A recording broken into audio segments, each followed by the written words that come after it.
The Last Letter by Fritz Leiber. On 10th month 1, 2457 AD, at exactly 9 a.m. Planetary Federation time, but with a permissible error of a millionth of a second either way, in the fifth sublevel of New York Robot Postal Station 68, Black Sorter gulped down 10,000 pieces of first-class mail. This breakfast tidbit did not agree with the mail sorting machine. It was as if a robust dog had been fed a large chunk of good red meat with a strychnine pill in it. Black Sorter's innards went clunk. A blue electric glow enveloped him, and he began to shake as if he might break loose from the concrete. He desperately spat back over his shoulder a single envelope with a great hoof, and blew out toward the sorting tubes a medium-sized snowstorm consisting of the other 9,999 pieces of first-class mail chewed to confetti. Then he convulsed. He snapped up a fresh 10,000 and proceeded to chomp and grind on them. Black Sorter was rugged. The rejected envelope was tongued up by Red Sub-Sorter, who growled deep in his throat, said a very bad word, and passed it to Yellow Rerouter, who passed it to Green Rerouter, who passed it to Brown Study, who passed it to Pink Wastebasket.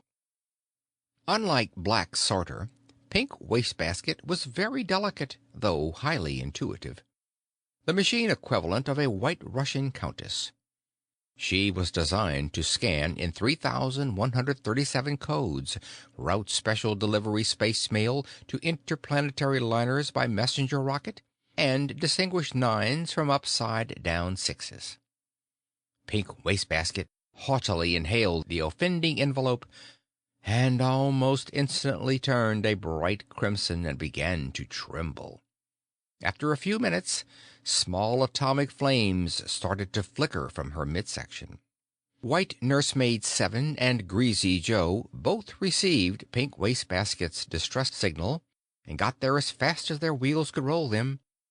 But the high-born machine's melody was beyond their simple skills of oil-can and electroshock. They summoned other machine-tending and repairing machines, ones far more expert than themselves, but all were baffled. It was clear that Pink Wastebasket, who continued to tremble and flicker uncontrollably, was suffering from the equivalent of a major psychosis with severe psychosomatic symptoms. She spat a stream of filthy ions at Gray Psychiatrist, not recognizing her old friend. Meanwhile, the paper blizzard from Black Sorter was piling up in great drifts between the dark pillars of the sublevel, and flurries had reached Pink Wastebasket's aristocratic area. An expedition of sturdy machines, headed by two hastily summoned snowplows, was dispatched to immobilize Black Sorter at all costs. Pink Wastebasket, quivering like a demented hula dancer, was clearly approaching a crisis. Finally, Gray Psychiatrist, after consulting with Green Surgeon, and even then with an irritated reluctance as if he were calling in a witch doctor, summoned a human being. The human being walked respectfully around Pink Wastebasket several times, and then gave her a nervous little poke with a rubber-handled probe. Pink Wastebasket gently regurgitated her last snack, turned dead white, gave a last flicker and shake, and expired. Black Coroner recorded the immediate cause of death as tinkering by a human being. The human being, a bald and scrawny one named Potshelter, picked up the envelope responsible for all the trouble, stared at it incredulously, opened it with trembling fingers, scanned the contents briefly, gave a great shriek, and ran off at top speed, forgetting to hop on his perambulator, which followed him making anxious clucking noises. The nearest human representative of the Solar Bureau of Investigation, a rather wooden-looking man named Crumbine, also bald, recognized Potshelter as soon as the latter burst gasping into his office, squeezing through the door while it was still dilating. The human beings whose work took them among the top brass, as the upper echelon machines were sometimes referred to, formed a kind of human elite, just one big nervous family. "Sit down, Potshelter," the SBI man said. "Hold still a second so the chair can grab you. Hitch onto the hookah and choose a tranquilizer from the tray at your elbow. Whatever deviation you've uncovered can't be that much of a danger to the planets. I imagine that when you leave this office, the solar battle fleet will still be orbiting peacefully around Luna." "I seriously doubt that." Potshelter gulped a large lavender pill and took a deep breath. "Crumbine, a letter turned up in the first-class mail this morning." "Great Scott!" "It is a letter from one person to another person. Good Lord! The flow of advertising has been seriously interfered with. At a modest estimate, 300 million pieces of expensive first-class advertising have already been chewed to rags, and I'm not sure the steel helms, God bless 'em, have the trouble in hand yet." Judas Priest. Naturally, the poor machines weren't able to cope with the letter. It was utterly outside their experience, beyond the furthest reach of their programming. It threw them into a terrible spasm. Pink Wastebasket is dead, and at this very instant, if we're lucky, 3 police machines of the toughest blued steel are holding down Black Sorter and putting a muzzle on him. Great Scott! It's incredible, Potshelter. And Pink Wastebasket dead? Take another tranquilizer, Potshelter, and hand over the tray. Crumbine received it with trembling fingers, started to pick up a big pink pill, but drew back his hand from it in sudden revulsion at its color, and swallowed 2 blue oval ones instead. The man was obviously fighting to control himself. He said unsteadily, "I almost never take doubles, but this news you bring, oh, good Lord! I seem to recall a case where someone tried to send a sound tape through the mails, but that was before my time. Incidentally, is there any possibility that this is a letter sent by one group of persons to another group? A hive, or a therapy group, or a social group? That would be bad enough, of course, but no. Just one single person sending to another." Potshelter's expression set in grimly solicitous lines. "I can see you don't quite understand, Crumbine. This is not a sound tape, but a letter written in letters. You know, letters, characters, like books." "Don't mention books in this office." Crumbine drew himself up angrily, and then slumped back. "Excuse me, Potshelter, but I find this very difficult to face squarely. Do I understand you to say that one person has tried to use the mails to send a printed sheet of some sort to another? Worse than that, a written letter." "Written? I don't recognize the word." "It's a way of making characters, of forming visual equivalents of sound without using electricity. The writer, as he's called, employs a black liquid and a pointed stick called a pen. I know about this because one hobby of mine is ancient means of communication." Crumbine frowned and shook his head. "Communication is a dangerous business, Potshelter, especially at the personal level. With you and me, it's all right, because we know what we're doing." He picked up a 3rd blue tranquilizer. "But with most of the hive folk, person-to-person communication is only a morbid form of advertising, a dangerous travesty of normal newscasting, catharsis without the analyst, recitation without the teacher, a perversion of promotion employed in betraying and subverting." The frown deepened as he put the blue pill in his mouth and chewed it. But about this pin, do you mean the fellow glues the pointed stick to his tongue and then speaks, and the black liquid traces the vibrations on the paper? A primitive non-electrical oscilloscope? Sloppy, but conceivable, and producing a record of sorts of the spoken word. No, no, Crumbine. Potshelter nervously popped a square orange tablet into his mouth. It's a hand-written letter. Crumbine watched him. I never mix tranquilizers, he boasted absently. Hand-written, eh? You mean that the message was imprinted on a hand? And the skin or the entire hand afterward detached and sent through the mails in the fashion of a Martian reproach? A grisly find indeed, Potshelter. You still don't quite grasp it, Crumbine. The fingers of the hand move the stick that applies the ink, producing a crude imitation of the printed word. Diabolical! Crumbine smashed his fist down on the desk so that the 4 phones and 20 microphones rattled. I tell you, Potshelter, the SBI is ready to cope with the subtlest modern deceptions. But when fiends search out and revive tricks from the pre-atomic cave era, it's almost too much. But, great Scott, I dally while the planets are in danger. What's the sender's code on this hellish letter?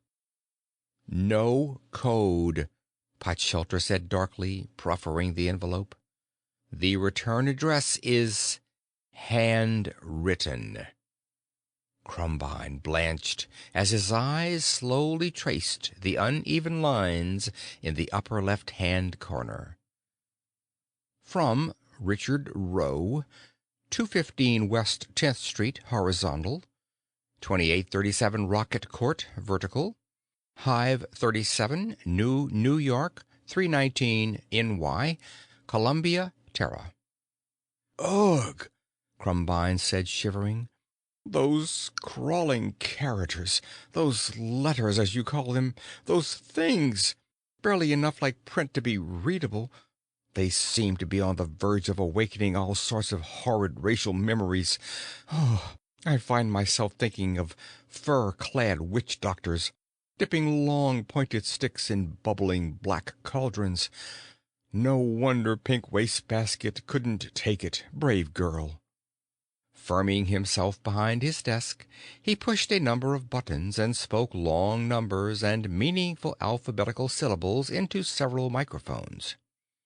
Banks of colored lights around the desk began to blink like a theater marquee sending Morse code, while phosphorescent arrows crawled purposefully across maps and space charts and through 3-dimensional street diagrams.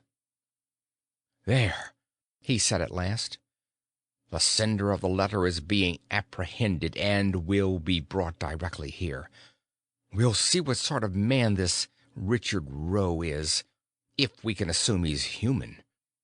7 precautionary cordons have been drawn around his population station, 3 composed of machines, 2 of SBI agents, and 2 consisting of human and mechanical medical combat teams.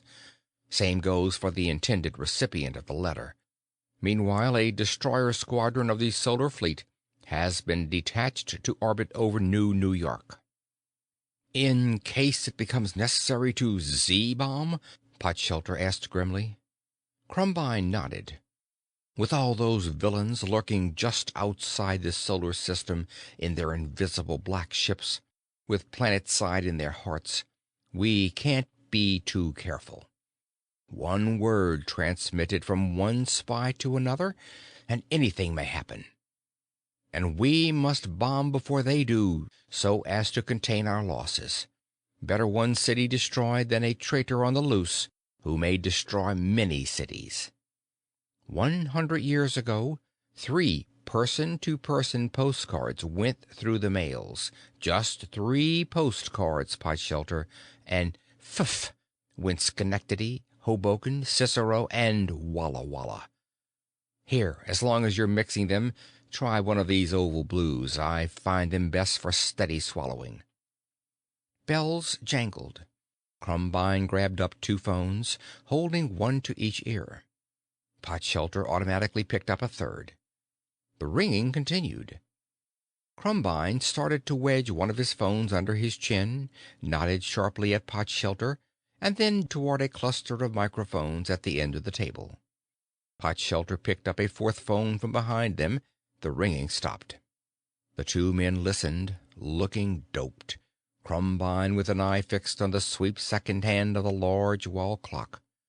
When it had made one revolution, he cradled his phones. Potshelter followed suit. "I do like the simplicity of the new on-the-hour Puffy Loaf phono commercial," the latter remarked thoughtfully. "The bread that's lighter than air. Nice." Crumbine nodded. "I hear they've had to add mask to the lead foil wrapping to keep the loaves from floating off the shelves. Fact." He cleared his throat. "Too bad we can't listen to more phono commercials, but even when there isn't a crisis on the agenda, I find I have to budget my listening time. 1 minute per hour strikes a reasonable balance between duty and self-indulgence." The nearest wall began to sing. "Mr. J. Augustus Crumbine, we all think you're fine, fine, fine, fine. Now out of the skyey blue come some telegraphs for you." The wall opened to a small heart shape toward the center, and a sheaf of pale yellow envelopes arced out and plopped on the middle of the desk. Crumbine started to leaf through them, scanning the little transparent windows. Electronic soap, better homes and landing platforms, psycho blinkers, your girl next door, puppy wopsies, poopsie whoopsies. He started to open an envelope, then, after a quick look around and an apologetic smile at Potshelter, dumped them all on the disposal hopper, which gargled briefly. "After all, there is a crisis this morning," he said in a defensive voice. Potshelter nodded absently. "I can remember back before personalized delivery and rhyming robots," he observed. "But how I'd miss them now! So much more distingué than the hives with their non-personalized radio, TV, and stereo advertising. For that matter, I believe there are some backward areas on Terra where the great advertising potential of telephones and telegrams hasn't yet been fully realized, and they are still used in part for personal communication. Now me, I've never in my life sent or received a message except by my walkie-talkie." He patted his breast pocket. Crumbine nodded, but he was a trifle shocked and inclined to revise his estimate of Potshelter's social status. Crumbine conducted his own social correspondence solely by telepathy. He shared with 3 other SBI officials a private telepath, a charming albino girl named Agnes. "Yes, it's a very handsome walkie-talkie," he assured Potshelter, a little falsely. "Suits you. I like the upswept antenna."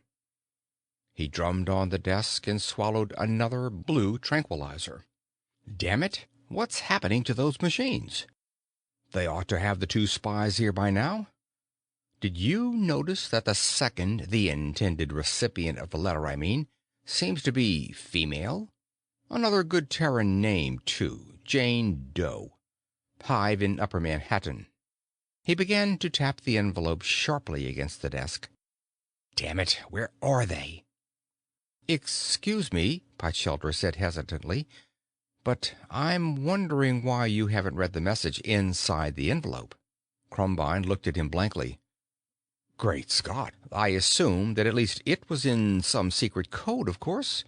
Normally I'd have asked you to have Pink Wastebasket try her skill on it, but—" His eyes widened and his voice sank.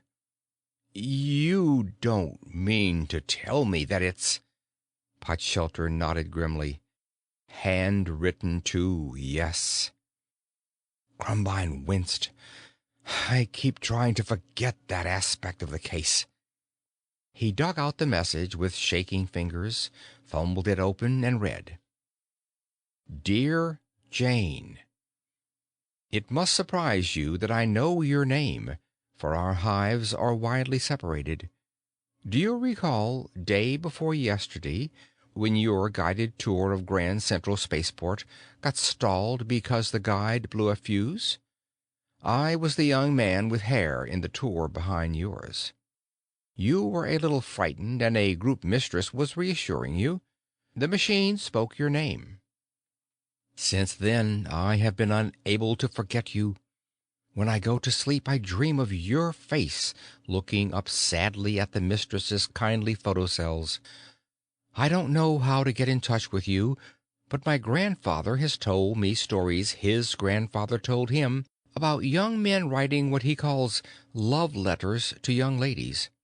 So I am writing you a love letter.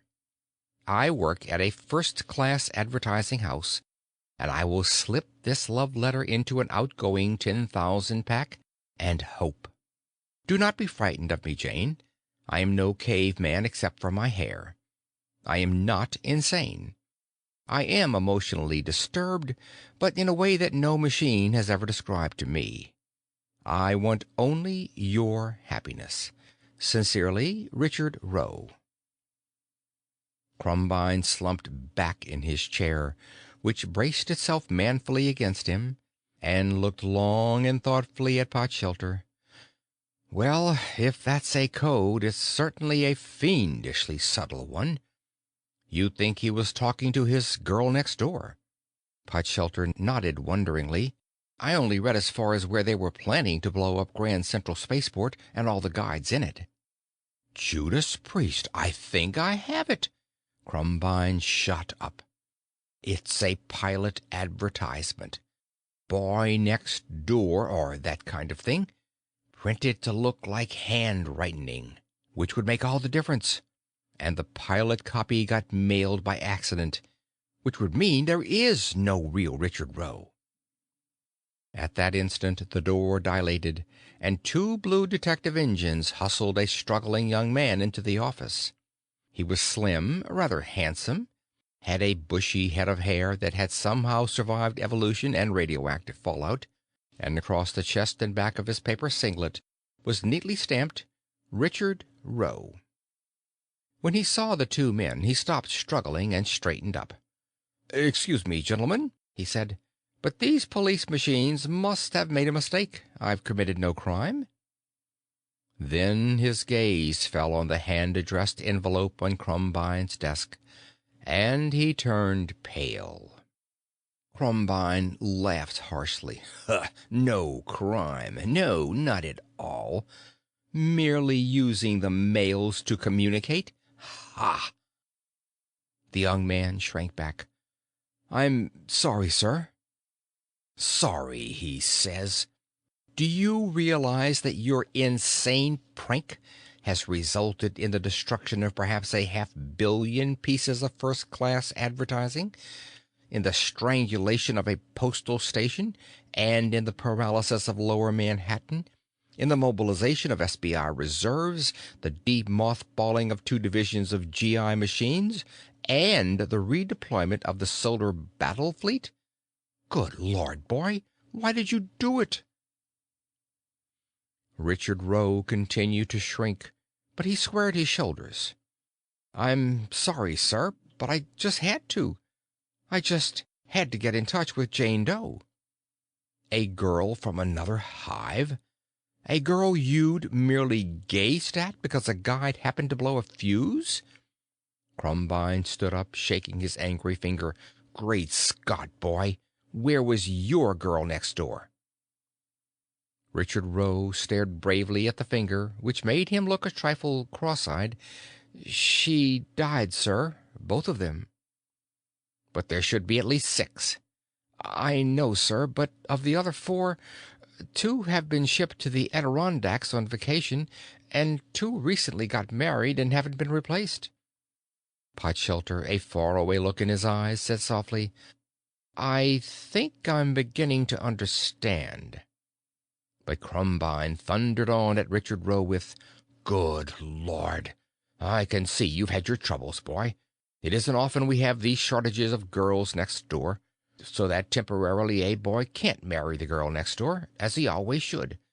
But, Judas Priest, why didn't you take your troubles to your psychiatrist, your group master, your socializer, your queen mother?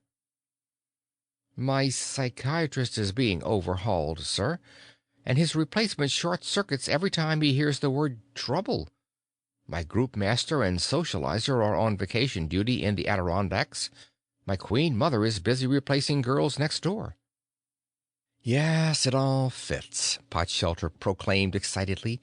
Don't you see, Crumbine? Except for a set of mischances that would only occur once in a billion times, the letter would never have been conceived or sent. You may have something there, Crumbine concurred. But in any case, boy, why did you, written this letter to this particular girl? What is there about Jane Doe that made you do it? Well, you see, sir, she's... Just then, a door redilated, and a blue matron machine conducted a young woman into the office. She was slim, and she had a head of hair that would have graced a museum beauty, while across the back and, well, chest is an inadequate word, of her paper chemise, Jane Doe was silk-screened in the palest pink. Crumbine did not repeat his last question. He had to admit to himself that it had been answered fully. Potshelter whistled respectfully. The blue detective machines gave hard-boiled grunts. Even the blue matron machine seemed awed by the girl's beauty. But she had eyes only for Richard Rowe. "My Grand Central Man," she breathed in amazement. "The man I've dreamed of ever since. My man with hair." She noticed the way he was looking at her, and she breathed harder. "Oh, darling, what have you done?" "I tried to send you a letter." "A letter? For me? Oh, darling!"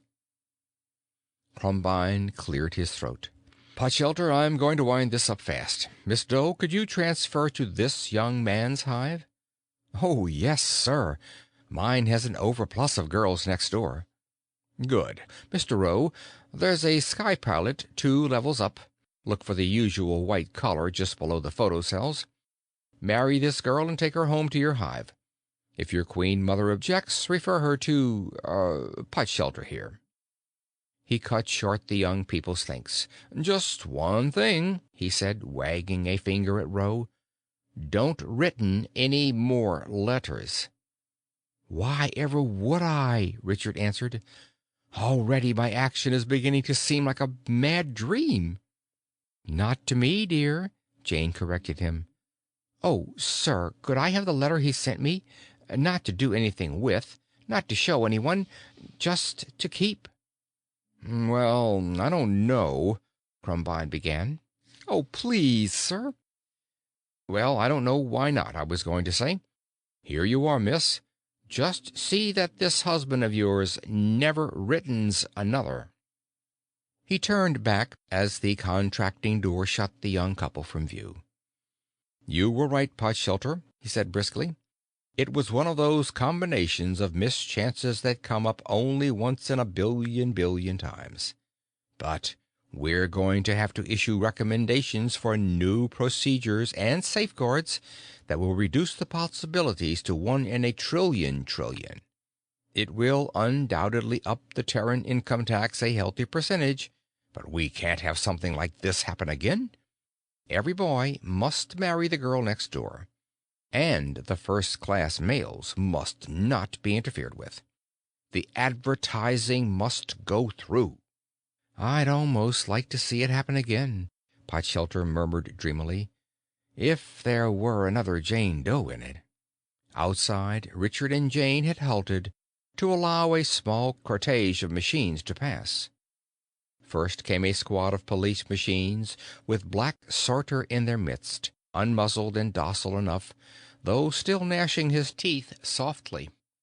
Then, stretched out horizontally and borne on the shoulders of Gray Psychiatrist, Black Coroner, White Nursemaid 7, and Greasy Joe, there passed the slim form of Pink Wastebasket, snow white in death. The machines were keening softly, mournfully. Round about the black pillars, little mecho mops were scurrying like mice, cleaning up the last of the first-class mail bits of confetti.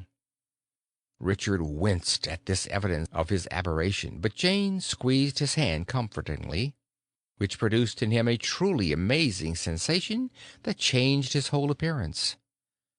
"I know how you feel, darling," she told him, "but don't worry about it. Just think, dear, I'll always be able to tell your friends' wives something no other woman in the world can boast of, that my husband once wrote me a letter."